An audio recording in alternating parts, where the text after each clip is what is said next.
Hey guys, Game Methuselah. Just wanted to give you a quick update. As you know, I'm working towards getting my Polish army ready for Sunday's bolt action. Well, it's Saturday morning, pretty early. I got up. I feel much better about the whole situation now. I got the camouflage patterns done on all my vehicles, as you can see. My buddy Rob, who we've been modeling and painting and making historical miniatures and tanks and stuff since we were in junior high school. I don't know, back in the whatever that 30s or 40s or whatever the hell that was. They came out really nice. Out his new expensive airbrush, and he did the little airbrush painting, and which was great because he got to do all kinds of practice and was really thrilled to do it. And of course, being the good plague bearer I am, I handed him a copy of the bolt action rules because I had an extra one. And I said, hey, why don't you read the rules and look at all the cool stuff and pictures and things? So I think I'm going to sucker him into playing. I think this is all going to come out because I'm going to do a motorized division this time, which means that I'm going to get an extra vehicle. I'm going to have the little tankette here, my regular little tank here. I got my AT gun. These two tanks in the back are not going to be done. Their three-colored paint scheme is on them, and they'll sit until I have some need for them. The other thing that's interesting is that big one in the middle there, that is actually not a standard model. In fact, it's of a tank that never actually existed.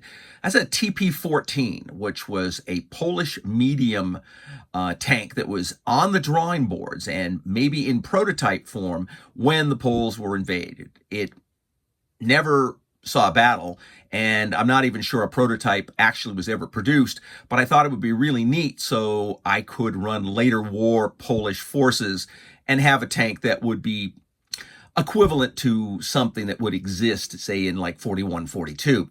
Now, the other big thing that's making me real confident is this is what the other squads of my Polish troops look like.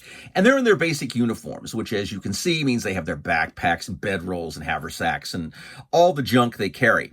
The ones I'm doing now back here are all in gray coats, and that means they've dumped all their gear and they're in real combat mode.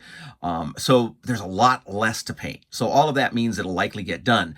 Now here, again, I painted the treads on this morning. I painted the flesh tone on the figures this morning.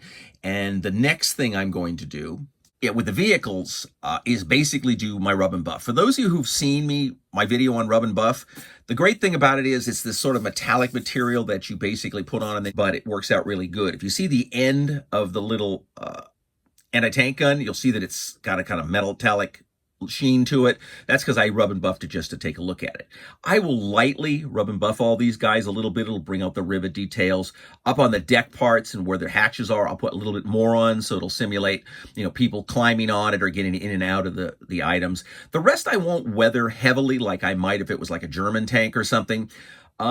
Because the Poles were in the war for such a short period of time, their vehicles really didn't get an opportunity to sort of get, incidental dented fenders and battle damage and the like. So I'm excited to keep on this. I have a lot of confidence this will get done, so I'll keep you up to date. If I get to the cavalry, and I'll paint them up, but I'm not having to maybe do that, and that could save the day here and allow me to finish the infantry unit and thusly give me the full force that I want to run.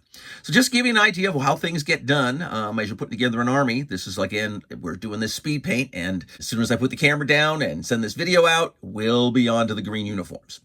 Have a good day. Until we have a chance to talk again, fight me devils fight, for I hate peace. Paint on.